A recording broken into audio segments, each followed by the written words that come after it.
Scientist के अनुसार आज तक हम जितना भी एंशियंट टेक्नोलॉजी को समझ सके हैं वो उससे भी कहीं ज़्यादा एडवांस है। ये काफ़ी हैरान करने वाली बात है कि हम जैसे ही इन सब का पता लगा रहे वैसे ही हमें और कई नई चीज़ों का पता चल रहा है। इजिप्ट में गीजा के पिरामिड्स में साइंटिस्ट के द्वारा कई नई तरह की खोजें की गई हैं। इन पिरामिड्स की खुदाई करते हुए उन्हें वहाँ अंदर कई दिलचस्प चीज़ें मिली। हमारे साइंटिस्ट का मानना है कि पुरातन इजिप्शियन हमारी सोच से कहीं ज़्यादा एडवांस थे।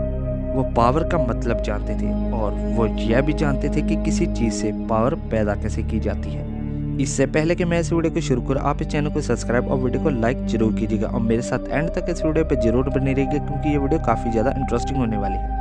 1993 में साइंटिस्ट की एक टीम एक रोबोट की मदद से पिरामिड के अंदर कुछ जानने की कोशिश कर रही थी। उनके द्वारा एक रोबोट बनाया गया जिसे कि वो एक होल में भेजने की तैयारी कर रहे थे। जब आर्कोलॉजिस्ट के द्वारा इस रोबोट को इस होल के दूसरी तरफ भेजा गया तो वो दूसरी तरफ का नज़ारा देखकर हैरान हो गए क्योंकि उन्होंने वहां पर वो देख लिया था जिसके बारे में उनके द्वारा उम्मीद भी नहीं की गई थी। उन्होंने वहां पर एक दरवाज़ा देखा, लेकिन उस दरवाजे के पार कुछ और भी था जो उस समय इंजीनियर्स नहीं देख सके। मगर साइंटिस्ट का पहले यही मानना था कि शायद ये होल हवा के गुजरने के लिए पिरामिड में रखा गया होगा। मगर जब दूसरी बार इंजीनियर के द्वारा इस रोबोट को वहां पर भेजा गया तब और आगे देखने के लिए उनके द्वारा इसके ऊपर एक स्नेक कैमरा लगा दिया गया क्योंकि इतनी तंग जगह से कोई भी चीज़ आगे नहीं जा सकती थी, इसीलिए उनके द्वारा इस कैमरा का इस्तेमाल किया गया। लेकिन जब उनके द्वारा इस रोबोट के कैमरे से अंदर देखा गया तब वहां पर उन्हें केवल खाली कमरा मिला। मगर ये पूरा सच नहीं है क्योंकि पुराने समय से ही लोग ये कहते आए हैं कि ये राजाओं के मकबरे हैं और यहाँ पर उनके हीरे और जवाहरात रखे होते थे।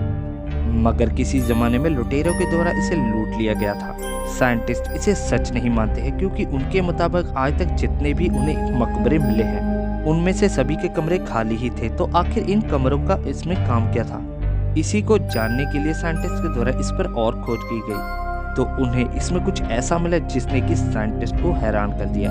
अगर ग्रेट पिरामिड एक मकबरा नहीं था तो उसका आखिर मकसद क्या था?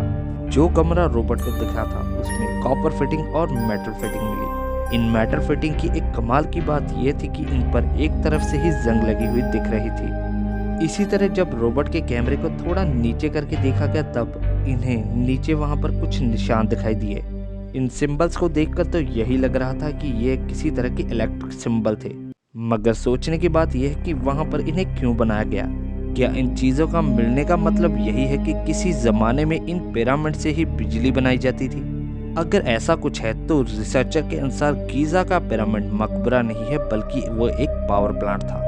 अगर हम पिरामिड को ध्यान से देखें तो हम देख सकते हैं कि इसको बनाने में किसी भी तरह की मैथमेटिकली कोई भी गलती नहीं की गई है। ये बिल्कुल सटीक डिज़ाइन है, इसके नाप तोल में 1 इंच की भी गलती नहीं की गई है। मगर इससे यह भी बहस एक छिड़ जाती है कि कैसे एक खेती करने वाली सभ्यता इतना एडवांस स्ट्रक्चर बना पाई। मगर साइंटिस्ट का मानना है कि ये एक मकबरा न होकर एक पावर प्लांट था जिससे कि उस समय पावर पैदा की जाती थी। मगर सोचने की बात यह है कि आखिर यह पावर प्लांट काम कैसे करता था? मगर कुछ रिसर्चर का मानना है कि इसका जवाब हमें इसी के नीचे मौजूद कुछ चीज़ों से मिल सकता है। साइंटिस्ट के अनुसार इस पिरामिड के पास एक नदी बहती है। उसी नदी से एक छोटे से कमरे में पानी भेजा जाता था पिरामिड के। उस कमरे में पानी भरने की वजह से उसमें ढेर सारा हाइड्रोलिक प्रेशर बनता था जिससे कि पूरा का पूरा पिरामिड वाइब्रेशन करने लगता था। जमीन के अंदर रिसर्चरों को इस तरह के सबूत भी मिले जिससे कि पता चलता था कि किसी समय इसमें पानी भी बहता था। इसके सबूत हमें जमीन और दीवारों पर मिलते हैं और ऊपर देखने से हमें यह भी पता चलता है कि ये एक हाइड्रोजन पल्स जनरेटर था।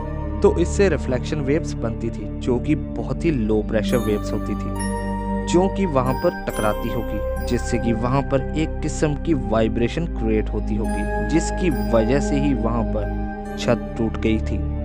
इसे देख के तो यही लगता है कि वहां पर कंप्रेशन वेव्स टकराती होगी। मगर वहां पर पानी भेजने का क्या मतलब हो सकता है? साइंटिस्ट के अनुसार उन्हें वहां पर सुरंगों में जिंक और हाइड्रोजन क्लोरिक एसिड मिले हैं। उत्तरी सुरंग में जो केमिकल मिला था वो जिंक था, बल्कि दक्षिणी सुरंग में जो केमिकल मिला था वो हाइड्रोक्लोरिक एसिड था। ये दोनों केमिकल जब कमरे में मिलते थे तो उनसे प्योर हाइड्रोजन गैस पैदा होती थी जिससे इसे जलाया जाता था। इससे साइंटिस्ट का मानना है कि ये हाइड्रोजन गैस पैदा करते थे जिससे कि ये इलेक्ट्रिसिटी तैयार की जाती थी और शायद यहीं से इलेक्ट्रिसिटी को बीम के ज़रिए पैदा किया जाता था। तो आपको क्या लगता है कि क्या पिरामिड्स सच में पावर प्लांट थे, जब उस समय के पुरातन लोग आज से कहीं ज़्यादा एडवांस थे टेक्नोलॉजी के मामले में हमसे? अगर आपको मेरे द्वारा दी गई ये जानकारी अच्छी लगी तो आप इस चैनल को सब्सक्राइब कर लीजिए, वीडियो को लाइक कीजिए, शेयर कीजिए और बेल आइकन की घंटी दबाना मत भूलिएगा।